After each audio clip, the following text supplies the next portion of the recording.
All right, everyone. Welcome to our Tech Ed session for our keynote. Before I introduce our speaker, I have to send a special shout out to my mom. Happy birthday, Mom, Pat Riot. Thank you for all you've done for me. And let's get on to our Tech Edge keynote here. Hey, I want to introduce Eric Townsend. I've known Eric for, we were talking, at least 10 years. And before you ask me in the chat, is he this energetic all the time? The answer is yes. And here are just some of the things that he does. He works at the Patterson Center for Leadership. He is a certified StratOp and life plan administrator. He works with the Eagle Center for Leadership. He's Gallup certified coaches. He runs a mastermind group.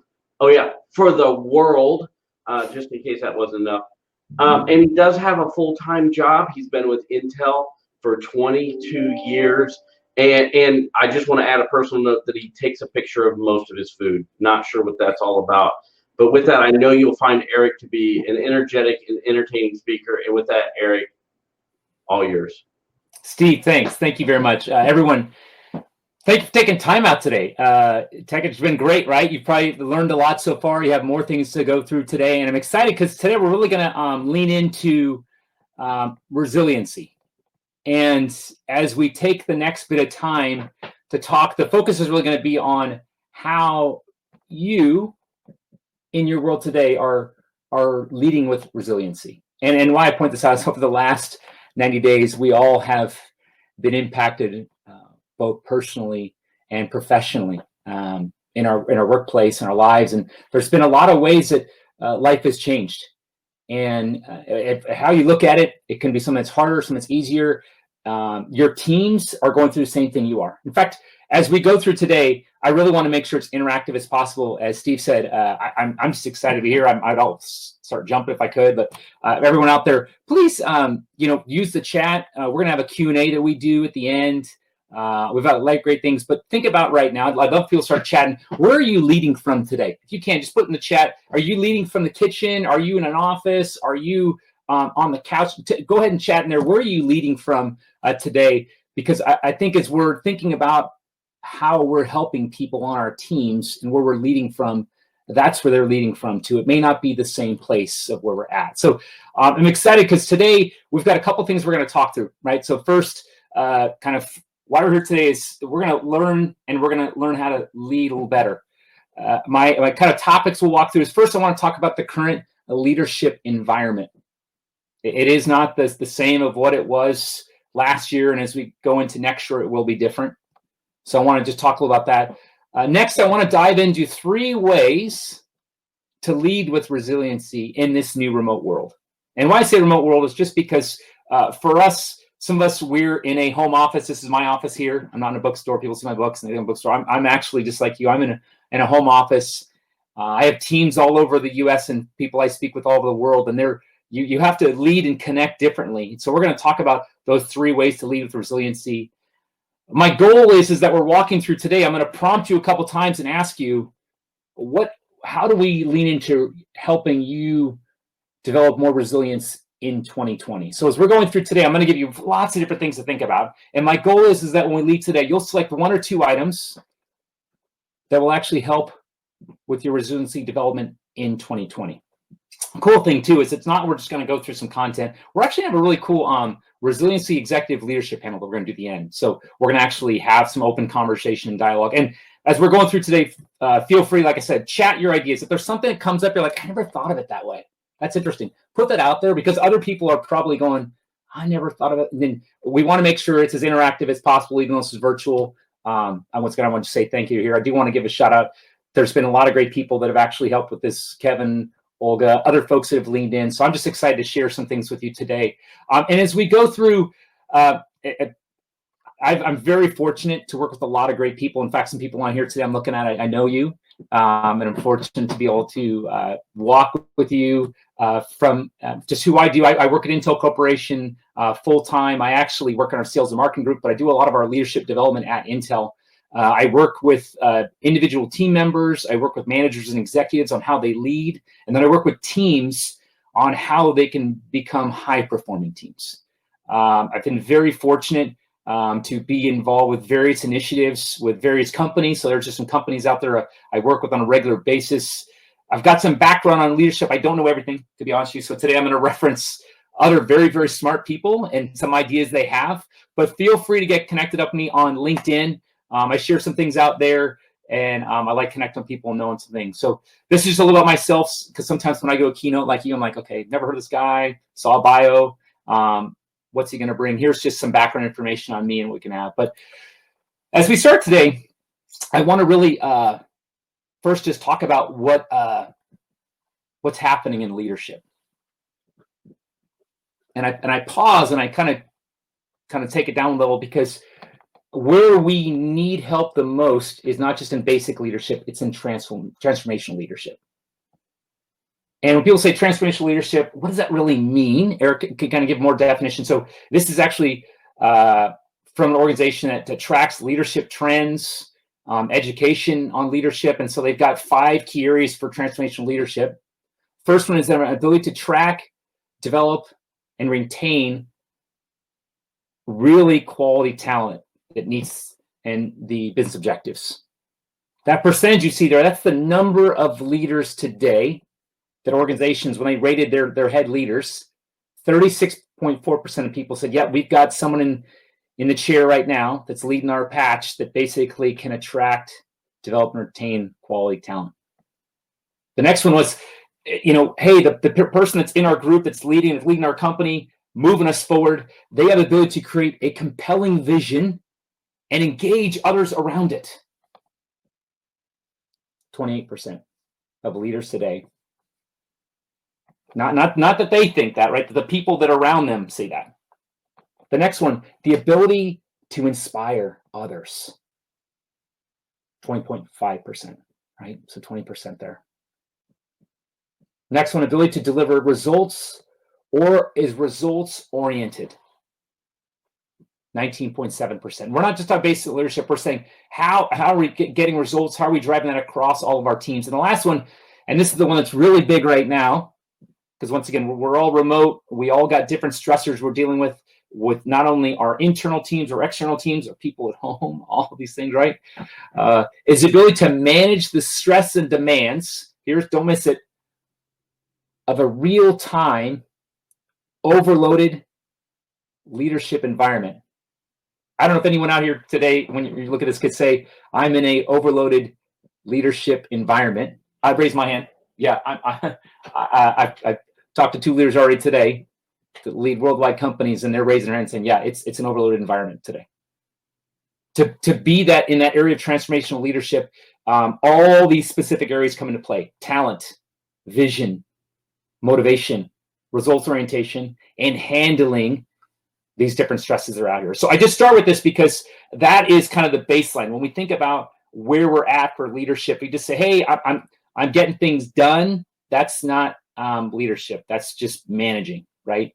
So just think of these things here. If I went to your teams out there today and asked these questions, where would the percentage be? And it's just a perspective for you to actually have. I do also want to make sure it's clear that the reason why these percentages were they add is because expectations are changing. And that's across all different types of generations. We all know there's about 5 generations that are in the workforce today. And an organization I work with a lot with is Gallup.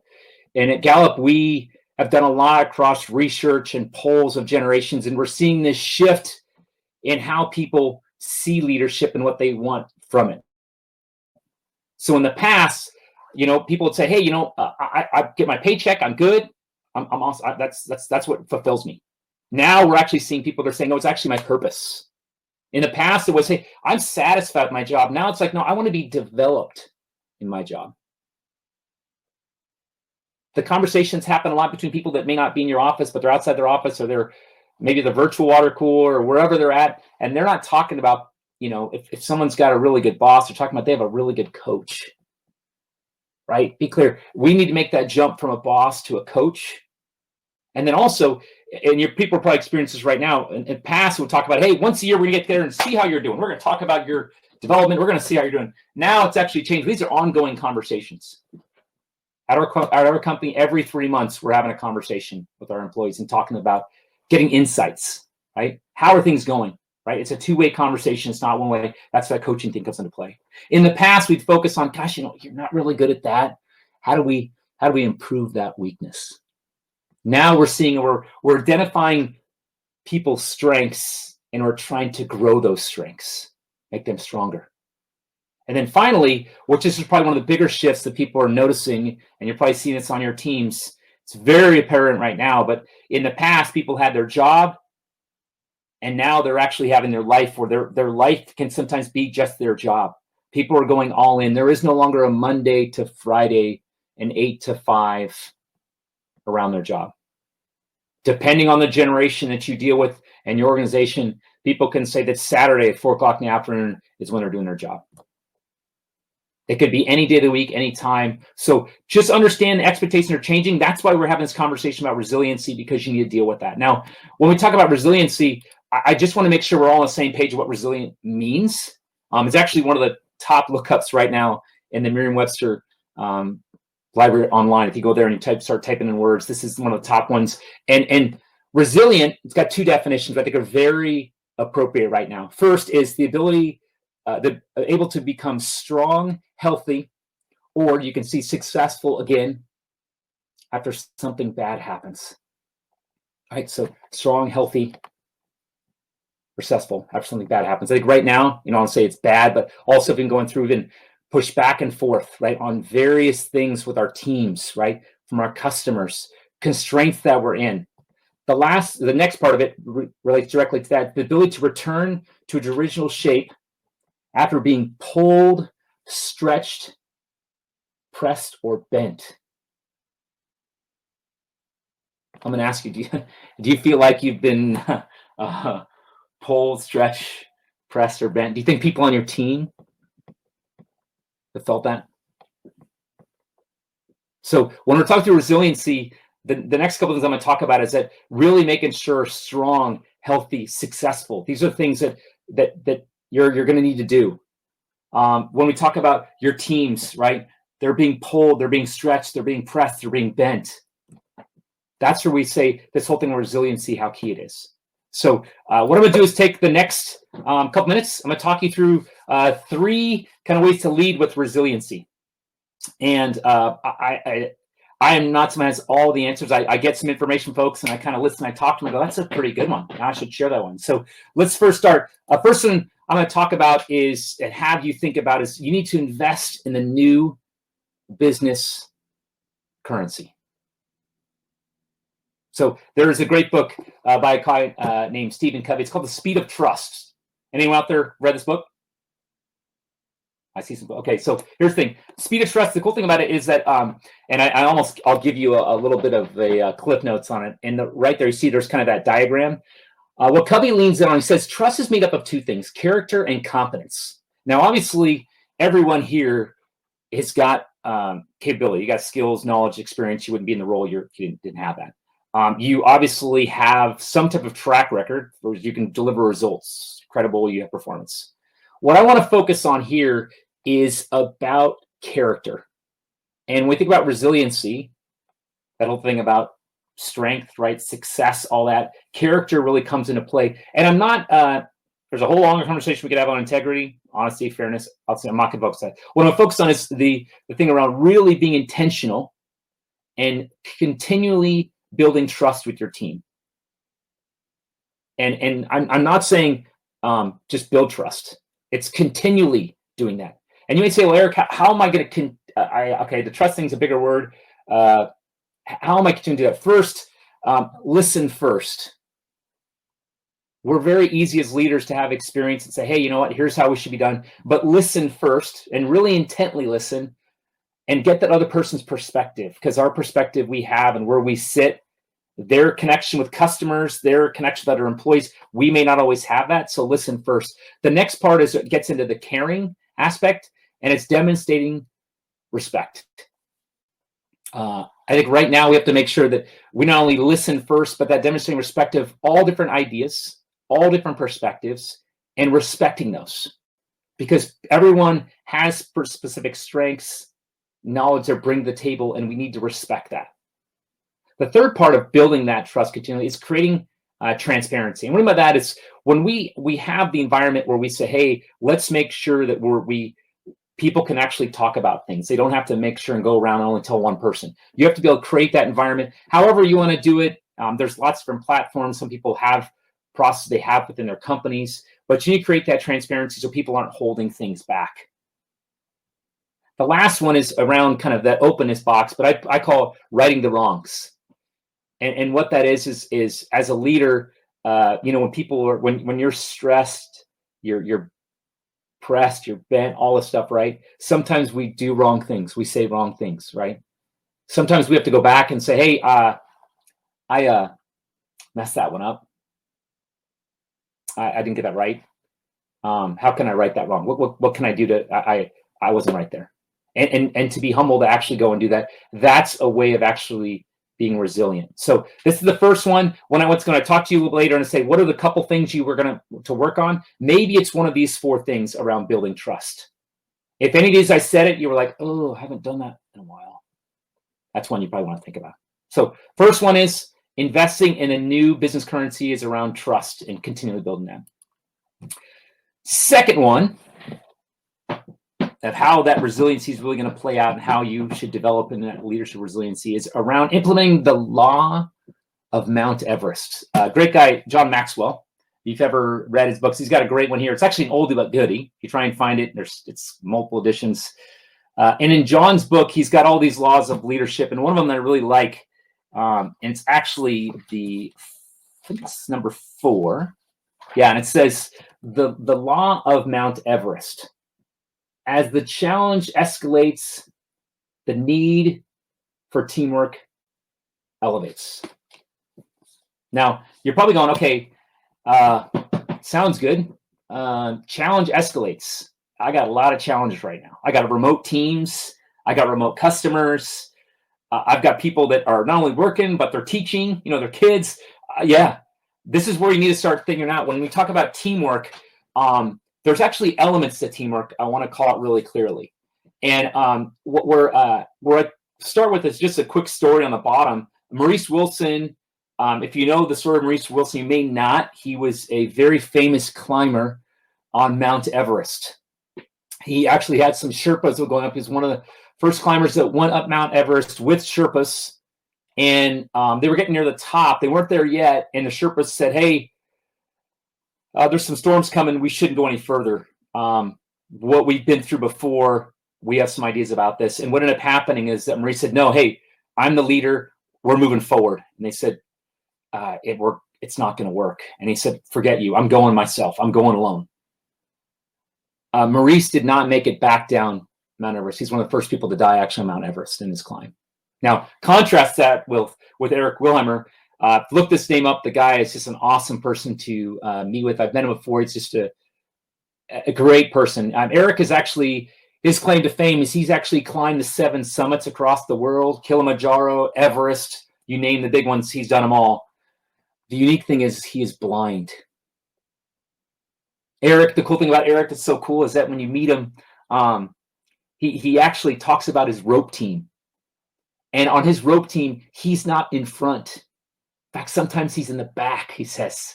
But he says, my rope team, everyone on the rope is together. We're not separated. And when the rope tugs, we know someone else behind us or in front of us needs our help. We're all on the same rope. So when we talk about this thing of implementing the Law of Mount Everest and as this challenge escalates, the need for teamwork elevates, you have to lean in here and say, how do I increase teamwork? You do that by 4 different ways. Spending more time developing your team members, right? Maybe adding people to a team. It's not just maybe about the existing, but adding. I also think sometimes it's actually giving other people opportunities to come in and lead. Just because you've had certain people who've been leading forever, maybe bringing people in and developing your bench and bringing new leaders. And that sometimes results in removing ineffective members because they're just on the rope and they're dead weight. I hate to say that, but that's what happens on some teams. But comfortable with what they're doing and they're not contributing to the team.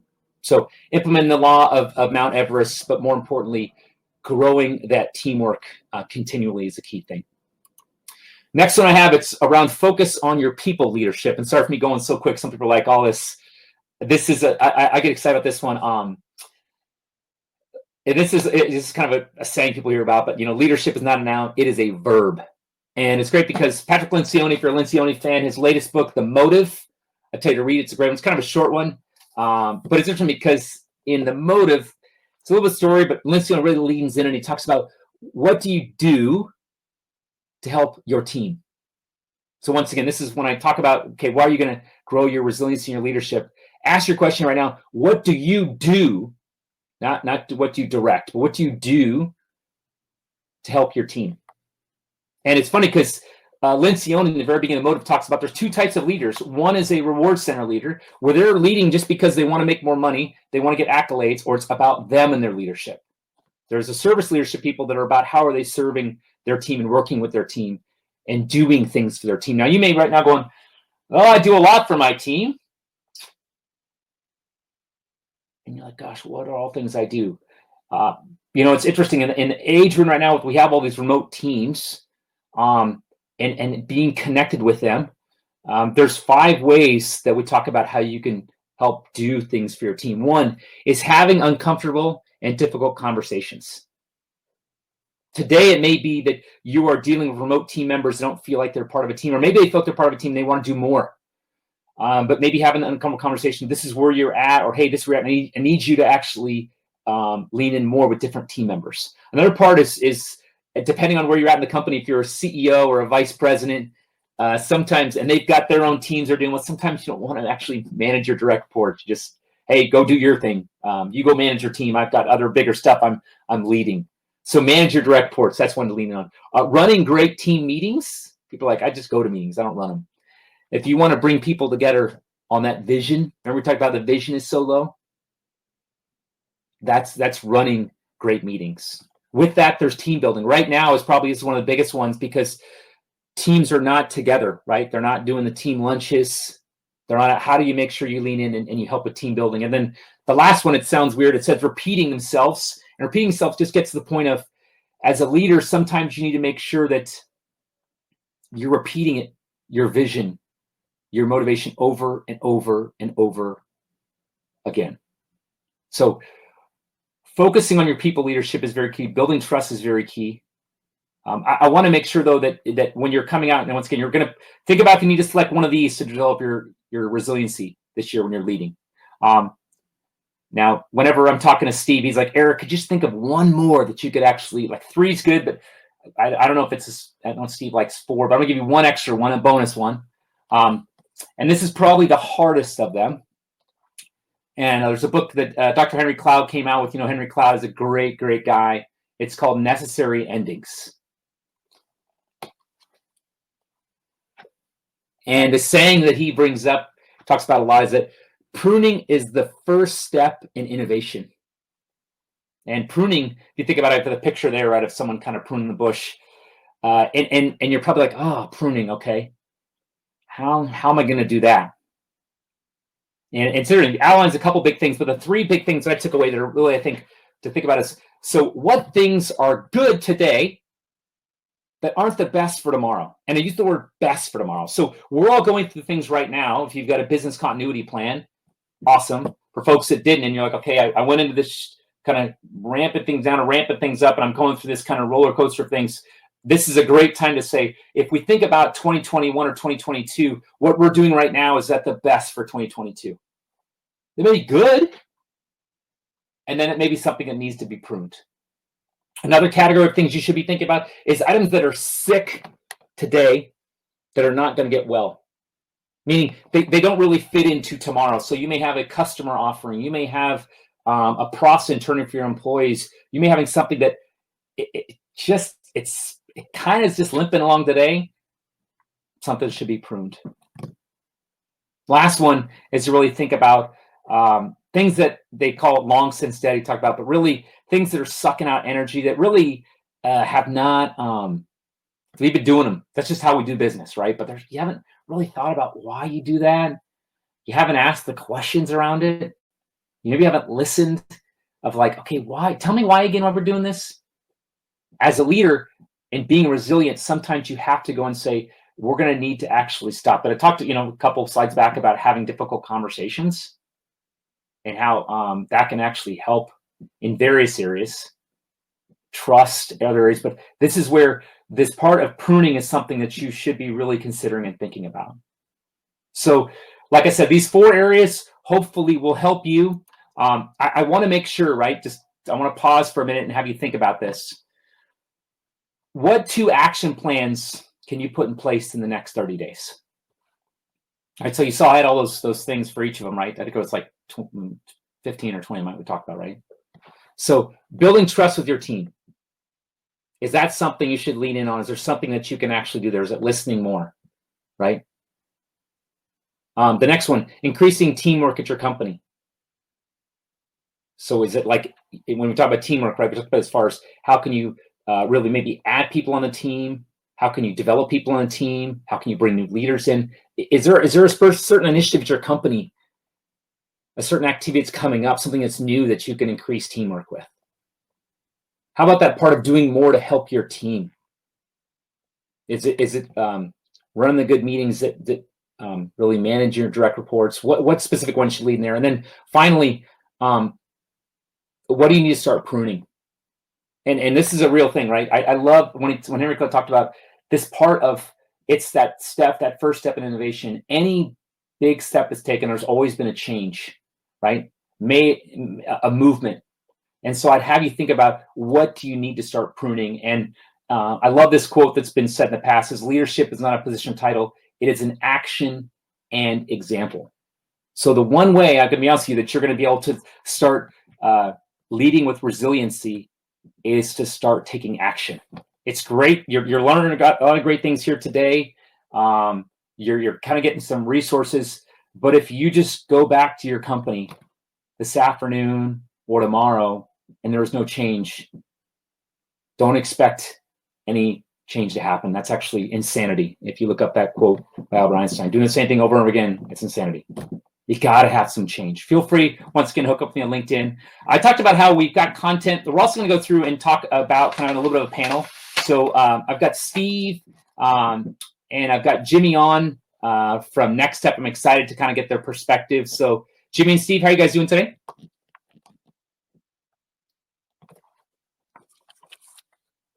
I know they're out there. Jimmy and Steve, can you guys hear me? We will give them a second to come up.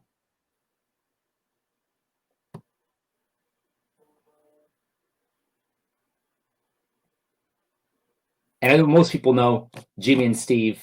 Jimmy's the CEO of Nex-Tech. Steve Wright runs the direct sales team, the sales team there. So excited to kind of, when I'm bringing them in, they're going to give perspective kind of about their teams and how they lead. So we'll give them another second or so to kind of jump in here. And as everyone knows, as we are doing things, this is technically live, which is great. So it's just something where if you're seeing things and you're doing things live, yeah. And I think Steve is coming up. Steve, are you there? I'm here. Can you hear me? I can hear you, my friend. Good to see you too. Yeah. Yes. Way more work than I expected. Hey, so as Jimmy will be on here in a second, but from your perspective, how do you build trust with your team? Tell me a little bit about kind of your team, but how do you build trust with your team? Yeah, I think you outlined it for sure, but one is transparency. I think you talked about that, but telling the absolute truth when people don't want to hear the truth definitely is one of those items, and it may hurt at that moment, but I think down the line they realize that you care enough to tell them those things. And then the same flip side of that is being vulnerable about my own weaknesses, being transparent about it, saying it, when somebody calls you out, like, yeah, I can see that, versus being defensive, which is tough. I mean, that's a really tough thing. Admitting mistakes is definitely part of that. I make a lot of them. And so owning those is one of them. For me, one of the key things, though, is creating a safe environment. It's okay to make mistakes as long as you own them, and bringing forward any mistakes you made, not hiding them. But me as a leader being able to say, look, that is perfectly fine. In fact, if you're probably not making mistakes, you're probably not working hard enough or pushing the envelope or being innovative. So that's it. And then the final one I had was keeping my word. trying to do everything I can to do everything I said I would do as often as I am. And if I don't, absolutely being transparent to say I screwed that up. I like that. I like that. Jimmy, how about you? From your position as a CEO level, how do you build trust with your team? Well, I absolutely agree with something you said about showing respect to others and listening, because quite honestly, if you don't treat folks with respect, how can you expect that same, thing in towards you? And that's kind of a foundation for building trust. Our core values, what we call the Nex-Tech way, reflect how important it is for us to build a relationship of trust in our organization. These core values focus on communication, transparency, integrity, consistency, questioning, humility, innovation, accountability, growth, and fun. And if we truly live and value these core values, we'll build an environment that fosters trust. But, as Steve said, we're human. We make mistakes. The goal is to learn from them, avoid duplicating them, and move forward together. I like that. So help me, Jimmy, when you think about your teams, right? Because you got various folks. I kind of got the picture. How do you do teamwork across your teams? Like because at your level, there's all these different groups doing their thing. How do you build teamwork across? Part of that is creating awareness between different groups. With me, I've got my executive management team that brings in the department heads, but we've created things that are what I used to call ride-alongs, but we put together a passport program where different folks from different departments can see what others are doing. And I kind of stole one of Steve's talking points, but it helps people open their eyes to what another group is doing, and see that everybody's piece of that puzzle is important. This time that we've been dealing with has been very different in that you can't bring people together. You had a time where the only way you really could connect was virtually, and Teams meetings have been extremely helpful for us. Externally, I've participated in other video conference options, but being able to at least have that face-to-face connection with people and discuss things and work together is so important. And even if it's a virtual connection, it allows you to do that. How about Steve, in your group with your sales team? I know customers on here have sales teams and different folks. How do you do it at that kind of team level? How do you really get that teamwork going right now, especially since people are in different places? Yeah, I'm going to give some examples of some silly stuff that we've done to get the team together where, we are all remote. Most of this team works from, different parts of the state, and some of us even work in different states now. And, we had a virtual break time as a team where we told Chuck Norris memes one time. 15 minutes of playing through those type of things. We also had the dad joke virtual break time. And it was really funny because you got to hear different people talk about all those perspectives. But, I saw that as one of the questions in the chat is how do you bring a team, now that we're all remote together on that? And that was one of the ways. The other way, though, is, across departments where you don't deal with each other very much is, one of the things that, I encouraged the team to do and myself to do was pick one or two people a day that you just video call into them and say hi. People that I normally get to see in the organization that are, in some of our frontline offices and things that because I'm not traveling, I haven't seen in months. Just did that quick Teams call, quick video chat, and just say, hey, how you doing? And it was totally encouraging. And I got to meet their cat and their dog and see how they're working. And I think that it encouraged that working together environment. And the only other thing I wanted to bring forth with Jimmy talking about the passport program and working together was the fact that it builds empathy between the team members, because a lot of times you're like, why can't this other team just do it this way? It's that simple. How hard can it be? Yeah. And you go live a day in their life and go, wow, I had no idea the number of phone calls and emails and chats and videos and things they had going on. issues happening in the field and just all those kind of things. And it builds that empathy to go, wow, I was only thinking about from my perspective. I didn't even think about all these other things that are so important to serving our customers. And Eric, Yeah. one of the other things that, I think is important is, within the organization, we've got different committees that are composed of folks from various departments, frontline staff, supervisors, team leads, whatever it might be.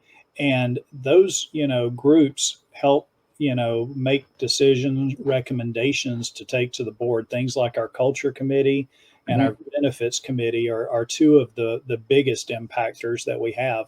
And, that's frontline staff from different work groups that are working together. And I think it just helps solidify that this is one team. What do you, and I'll Jamie, I'll come back to you. So I'm gonna start with Steve. You give him a hard one. Steve, Right. what do you think is the hardest part of, I mentioned the whole thing about pruning, right? And that comes in many different ways. In your opinion, what's some of the harder parts about pruning? This was a tough one. I saw it in your presentation, and I went out to YouTube and watched the videos from the author and all this other stuff. And the hardest parts about it is, I think, I've been here 20 years and I know how we got to where we're at. And it's like getting rid of a family member when we get rid of a process or a product or how we do something in the business, because I was part of the founder of a lot of those things. Yeah. It's like emotional. It's silly emotional, but it is emotional. So to me, it's letting go of that history and just saying, look, we've matured, the technology's changed, whatever it is, to get to where we're at. That was the toughest part of it for me. It's funny because even Steve, I know it's face on awkward. People get emotional with their technology too, right? Absolutely get emotional about it. It's funny, you get rid of that iPhone or that Android phone that you've had for 3 years, and it's like you have a moment of sad right up until you get that new one. And then all of a sudden you're like, wow, this takes much better pictures. Like, they're not blurry. Like, this is, what was I sad about next? Yeah. Jimmy, how about you? When you think about pruning, tell me a little bit about what from your view, right? When people are pruning, or when you have to start that process of getting people to prune, what comes to you? We're constantly looking ahead to plan how we can be in the best position to serve our customers and where to transition from old technology or processes to what's important today. And so we have to determine what are the necessary skill sets going forward. Then we got to focus on training and coaching and updating skills.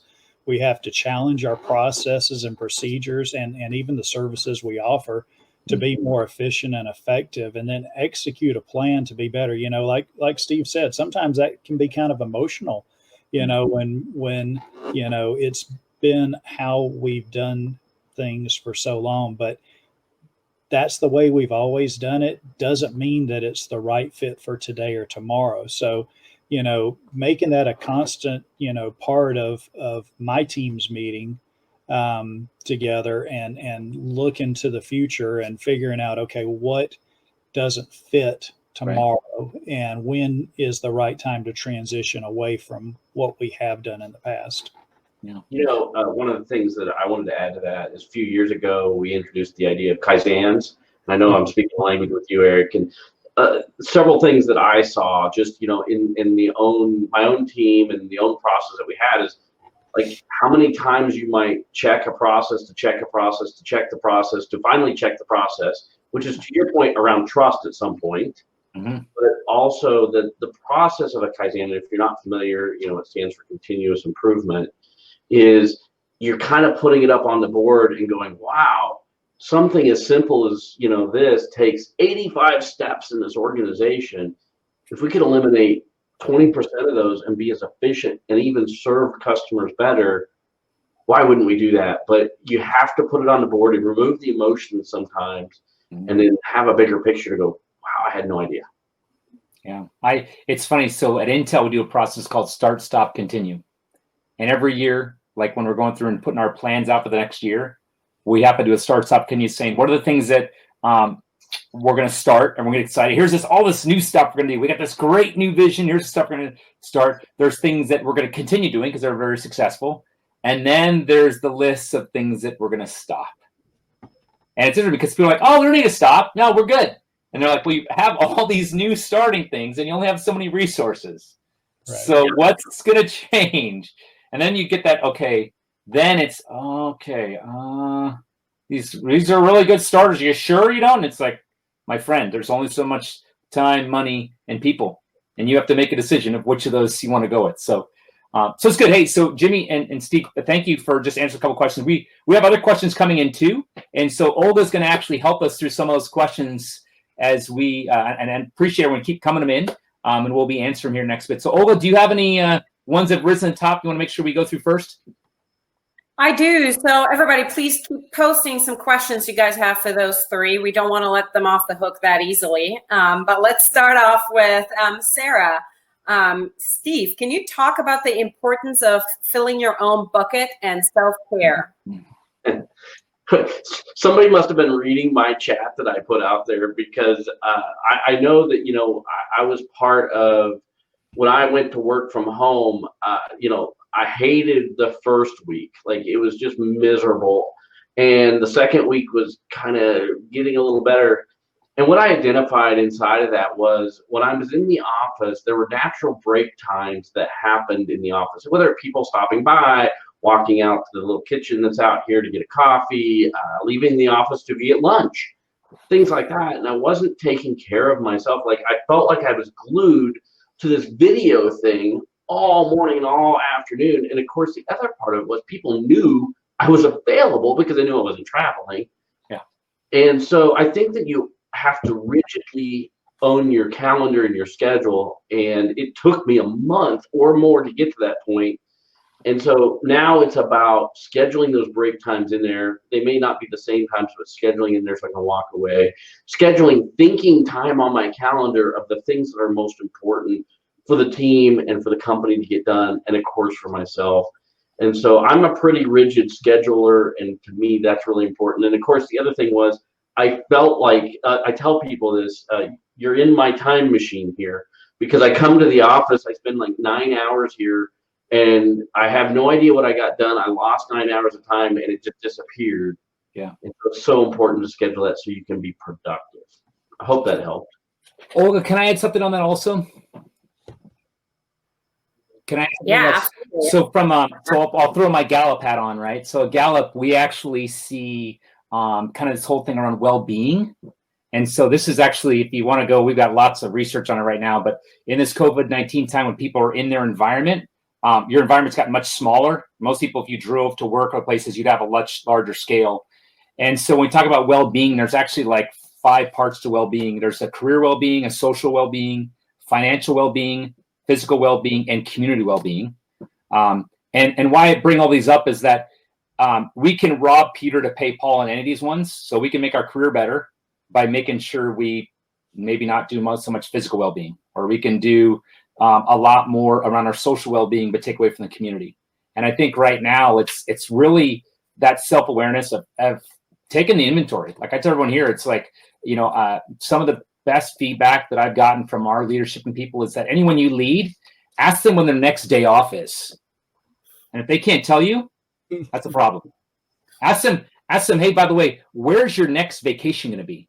And if they can't tell you, that's a problem, because they're not actually doing that. I mean, go ahead, Steve. I'm not sure where my next vacation is going to be, Eric.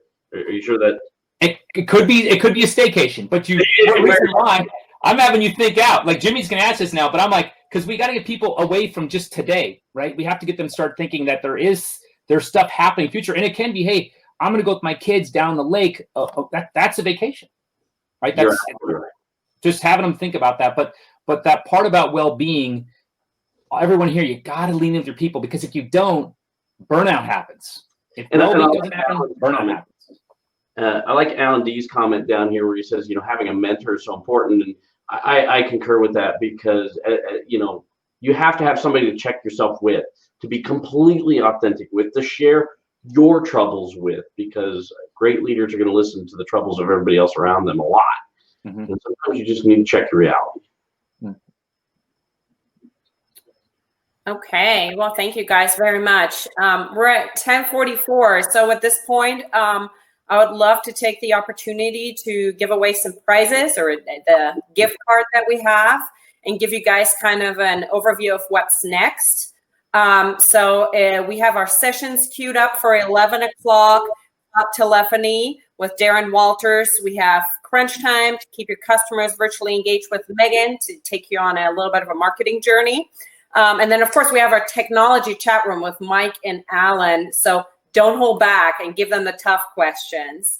So if you would like to, you can exit the webinar and go get a little bit of a break. But those three are actually going to stay on for a little longer. So you can keep asking them some questions. We still have them available here. But before I let you go, let's give away that gift card. And our sponsor for that is Great America Financial, who's been a fantastic partner for Nex-Tech. So we really appreciate their support. So our gift card is going to go to Pamela S.O. So you will get an Amazon gift card in your email. Congratulations. So as I said, with that, everybody, you guys can go off and have a fun break, or you can stay on for a little bit longer. And I see that Jeremy says lunch is on me. It is down the hall and in the refrigerator. That's right. That's right. Yeah, if you want to go grab a sandwich, that's fine too. Maybe just a little early for that, but depends on where you're calling in from, right? That's true. I do have actually a follow-up question for you guys on the things that you just talked about. So I loved your conversation around well-being and keeping yourself healthy as well.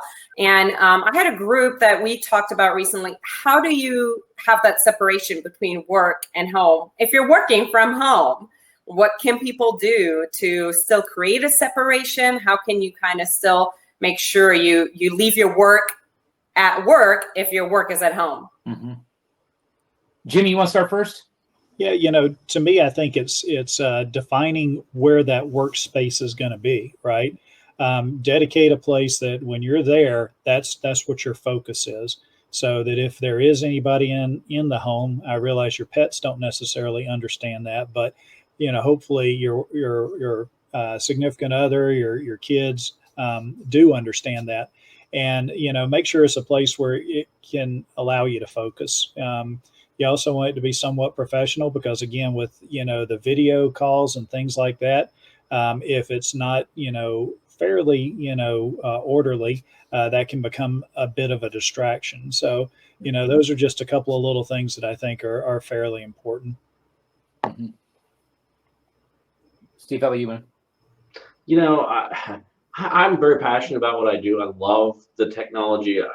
I'm the line between my personal life and my work life is very thin because I get to enjoy what I do every day. And so for me, I segment my time, around making sure that I have the family time, right? Like dinner tables, no device, no work stuff, kind of those things. And, I make a pretty solid commitment to be there for dinner, most nights pretty easy, more lately, but that's kind of some of the things I do. I'm less about the physical space because it is nice. When it was early in the spring, it wasn't 100 degrees out here. You could go work for an hour or two outside at the patio and enjoy a little of that time. But it's a mental set for me to say, I am dedicating my time to work now. Okay, I'm dedicating my family time now, and not like blending back and forth. Just making sure that I'm keeping those lines. And I'm not the best at it. I will own that too. Yeah, I'd say, one thing that I try and do this every day, but it's not always possible. And I have a lot of leaders that talk about this, but to give yourself permission.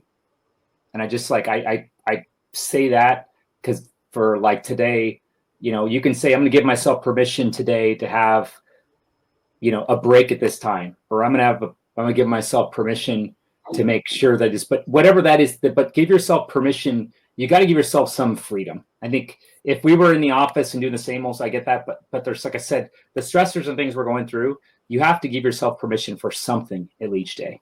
And basically what it is, you're giving yourself a little bit extra time, a little bit extra space. That was my struggle working from home early, for sure, is I felt guilty. Like, I'm not in the office, so I got to be on. Yeah. Got to have a little permission to take a break. Mm-hmm. And I would say, Steve, just be clear, right? We also have to make sure that we give our team members that same permission. And ironically, depending on our personalities of our team members, they don't do it with each other. So sometimes we have to have that difficult conversation. Hey, by the way, I understand that you're fueled by rocket fuel and you can go 24 hours a day, 7 days a week. Your teammates can't. They need a break, because when they can't make every meeting you schedule every day at this time, it's because they have life and they have kids at home now they have to teach. And I think the key is how, right? Like, first of all, you have to say it. It is okay to take 15 minutes to go throw a baseball to your son in the front yard, even though you're working from home. It's okay. And I think you have to communicate in ways to say, if somebody's trying to chat with you right this minute, to say, hey, taking a break, be back in 15, like, let them know that you're doing it, because they're going to try to emulate your behavior as a leader. And I think there's this, they're watching you so closely to make sure that they're meeting your expectations. So push the expectations out yourself. Yeah. It's good. Very good. Any other questions from the audience? I don't see any in the chat of anybody. Karen just commented that a 15-minute walk outside does wonders, which goes along with what Steve and Eric were saying. And I'm a huge fan of taking that little exercise every day. I'm not a strenuous exerciser, but I think that I can tell you that if I don't do it, my mood definitely suffers dramatically. And you're absolutely right that walk can make all the difference. And I have no idea why your body does it that way, but it sure makes a difference. Olga, one thing I'd add too, right, on the well-being side, that and I just right now is a great opportunity for a lot of folks, and everyone's taking advantage today, is there's lots of, literally, like, I'm going to various different virtual events. I've probably been to like 7 in the last couple weeks. I don't actually attend every session, but sometimes that little mental break for me to be able to go. And like I made, like last week, there was a session or a whole conference about going back to business. And I work a lot with small businesses. And so there was one about, like, for example, how to show current customers empathy, right? There were all these things, but why bring this up is there's a lot of things out there right now, resources that are either free or next to free. And it's actually, like I said, giving yourself permission to say, I'm going to actually take a break from just the same thing I'm doing, and I'm just going to explore something new today. Mm-hmm. And that part is amazing, because then it gives different perspective. Like literally people sitting right now they were looking at all the chat stuff, that you're actually letting your brain go a bit, which is actually a helpful thing, because you're actually creating enough space so that when you go back, your brain can deal with all that stress. And so it's something that we can think about it from just how are we creating space is a big thing. Yeah, Eric, that's actually perfect, because I know Steve had mentioned that in his presentation about change in innovation, about how we've almost lost the ability in business to think, how we're always so busy doing that we've lost the ability to think. So if you weren't in Steve's session, make sure you check out that recording. There's lots of good stuff in there as well. Eric, I'm going to have to wrap up. I appreciate the having you as part of Tech Edge. I've got to transition to another call that I've got to start up here. Again, thank you, and Steve, appreciate your participation on this and inviting me. Have a great day. Thank you. Thank you, Jimmy. It's very good. Eric, if you have another few minutes, Lacey is asking, do you have any favorite tools you use to help you manage your time to be able to focus when juggling so many things? Yeah, so it's ironic, because it's a conversation I think a lot of leaders have, because they're balancing so much, and depending on how you're wired, right? So some people try and get a lot of things done in a day, achieve a lot. Some people are more strategic and focused. I kind of do something where I call divert daily, and it means each morning I start and I say, what is the 1 or 2 rocks I need to move forward today? Right? Not 10, not 20, but 1 or 2. If you don't know how to identify 1 or 2, there's a book called The One Thing. It's great, gets you focused, but identifies 1 or 2 rocks. After I do that, I kind of look at my schedule to make sure I understand what's coming up, because sometimes we get going so fast, especially in this work from home. We're like, okay, what day is it again? Is it Tuesday? Is it Wednesday? And what meeting do I have? So now identify those rocks, what's happening today, but then also just kind of making sure I'm clear on what my purpose each day when I'm trying to drive. And that part of just clearly getting lined up of what are my key things I'm trying to do is good in the morning. And at the end of the day, I do a divert daily where I actually sit down and say, what are all the things that I didn't get, that I need to get done today that I didn't get done? And there's an adage out there called I don't know, Olga, if you've ever seen those like yellow legal pads that are out there? Yeah. So there's this exercise that before you go away from your work environment. And I love what Jimmy said about having an established place. But if you write down all the things that you need to get done, right, tomorrow, there's been a study that 50% of the things, when you come back the next morning, 50% of the things you have written on that list will no longer be relevant. So yeah, write them down is key. And the best thing about it, is it actually helps you sleep. When they did this study, it was actually part of a sleep study. Whereas when we're going to sleep at night, if we don't consciously acknowledge something, that a thought or a feeling that is pressing to our brain or giving us stress, the brain will just keep thinking about it. And the more important is the brain won't actually turn off. It'll keep thinking. So the more you write those things down, your brain actually goes, okay, it's now parked. I don't have to think about it. And they've seen actually will get more sleep because they've actually identified, here's this thing that I need to get done, even though it may not be that important, right? But they just, in their mind, like, this is really, really important. So diverting daily and then just writing things down, having in place is a big thing. Fantastic. Awesome. Steve, got anything to add to that? Yeah, I'm going to go with Eric's thought of pruning. The one word, no. I think we really struggle using the word no to say, no, I can't get that done on the timeline you gave me, or no, I don't need to be part of that meeting, or no, you don't need my help. You're more than capable of doing that.